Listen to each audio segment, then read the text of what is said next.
Now, this is interesting. The British government, it is planning to create a so-called secure zone for lorries at the French port of Calais in northern France to protect them from migrants. Well, Calais is the main part where migrants from many countries try to enter the UK by getting on board trucks and lorries there which are about to head across the English Channel. Well, for years, this part of France has been struggling to find an effective approach to the whole situation. François Decoster is a member of the Regional Council of Nord-Pas-de-Calais, and he told Chris Cummins about the most recent developments there. Basically, the mayor really called for help to establish a new structure of welcome. That was decided a few months ago, to establish a new camp, to be able to welcome the migrants so that we can really offer them some meals, and also we know where they are. I went several times to Calais to see how it was effectively. And the areas where the migrants were actually not under the rule of the law, but the rule of the smugglers.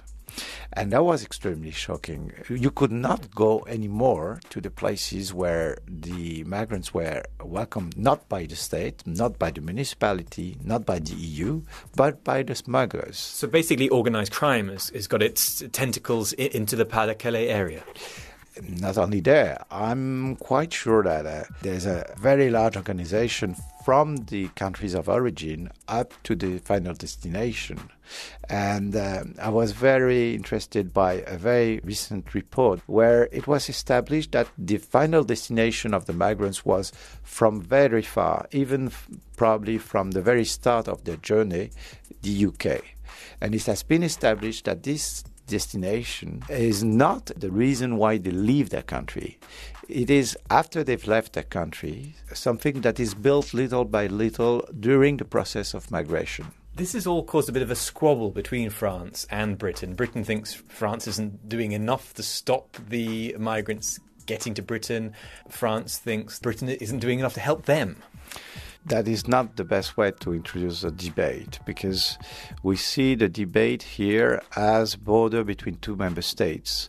Our responsibility is to have a collective answer. And my job here at the Committee of the Regions is just to say that the responsibility of welcoming the migrants cannot be only the responsibility of the local authorities. In our municipalities, in our regions, we are at the front line.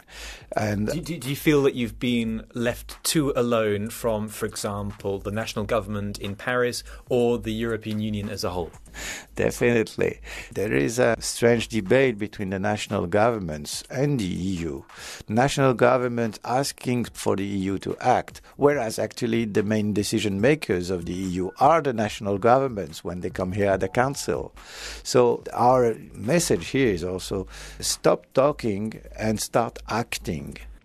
The situation with migrants in the northern part of France there. That was François Decoster from the Calais region in France, who Chris met at a meeting in Brussels of the EU's Committee of the Regions.